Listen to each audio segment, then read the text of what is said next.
Strathgordon is set deep within Tasmanian wilderness on the banks of Lake Pedder, surrounded by a spectacular landscape, packed with adventure activities and with a secret history to share. First road stage 2 of the Tour of Tasmania starts here in the wilderness of Strathgordon. 119.9 kilometres, 2 sprints along the way which carry bonus seconds and 2 hill climbs.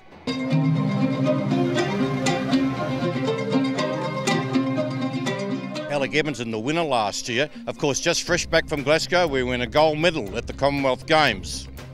I managed to win this stage last year, being in the break for a good 100k, and then managed to win the bunch sprint. So I'm not sure if that's how it's going to be today. If it comes back together, then of course I'm going to look for the bunch sprint. But I think there's a lot of hill climbs. There's only 2 marked ones, but I think there's about 15 or 20 steep climbs out there, and a couple of sprints with time bonuses. So of course, we'll see what the team plan is. We've only got 4 guys over here, but we're gonna come in here and give it a shot. I think there's a lot of teams now with the time trial. There's a lot of gaps, so I think there's going to be a lot of people wanting to make time up. So I think you could see some very aggressive racing. In the GC classification, Avanti are very well represented. They've got 3 riders in the top 10, and the added advantage, of course, for Avanti, they've got Nathan Earl, who signed a contract with Sky last year. He'll be helping out the team on this stage. Yeah, no, it's really good to be back. It's nice and cold. I like it. It's a bit hot over in Europe, but it's really good to be back here with the old team, the old teammates, and yeah, support them at the Tour of Tasmania. I think it'd be a pretty tough day, but I think heading back towards New Norfolk, it might be a bit easier than previous years coming out this way, and they should have a bit of a tailwind the other way. So, I mean, it'll still be tough once they hit those climbs, but I think, yeah, as long as they just stay at the pointy end and get over those climbs.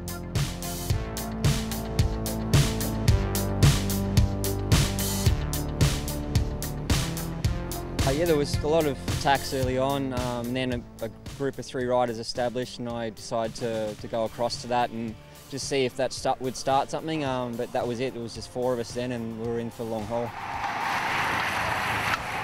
The gap went out really quick. You know, we had a minute early on, and then that quickly went out to 2, and then hovered around 2, and then I think 70k mark, one of the last KOMs, it was around 3 minutes 30 something. So that's when I thought we have a real chance to try and stay away. Once we get over 2 minutes here, and if we can keep increasing that, then yeah, I was hoping I could come out at the end here with at least a minute 30 or a minute 50, and then with the time bonus at the end, I could be in the leader's jersey.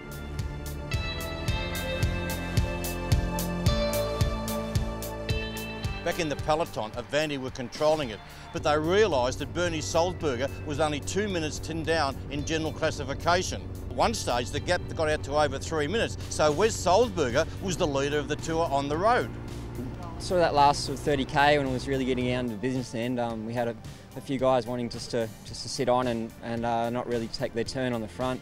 But we quickly worked that out, and then there was only 2 of us at the end. The young 18-year-old with me, he was riding really strong. I think it's Ben, his name. I used to be a runner, actually. I used to do cross country for the school and then for the state team. But just watched TV, watched the Tour de France, and just found it fascinating, just all the mountains, and so I just gave it a go. And we worked really well together, all shared turns, and there was no games being played, so it was a good break, and we worked hard. At the 105k mark, Jordan Davies, who'd won the 2 KOMs, he was dropped. He put the white flag up. A K later, it was Darcy Allen Norton, who also felt the strain of doing all the hard work early. With 15k's to go, it was the very experienced Wesley Salzberger, who'd ridden with Orica Green Edge for a couple of years, and the unknown, the 18-year-old from Sattler's Giant Racing Team, Ben O'Connor. I'd never heard of the boy. No wonder he's only been riding since January of this year. So was the inexperienced Ben O'Connor that led him around the final corner to the run to the line, but Wes Salzberger used all his nous, and he was too strong at the end to go across the line and win this by 7 seconds from the very, very talented Ben O'Connor.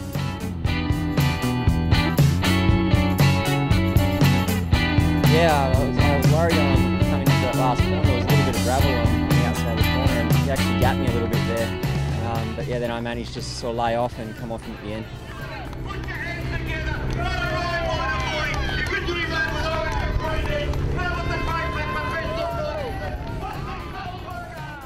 So was the Finnish Wes Salzberger from Drapac Professional Cycling that took it out from Ben O'Connor riding for Sattler Giant Racing, and Raphael Freensohn, the young German boy riding for Charter Mason Giant Racing, was third.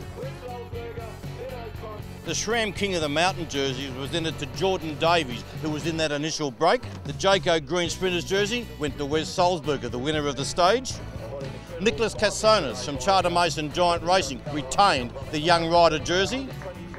The Victoria Most Aggressive went to Jordan Davies. What a great ride by him.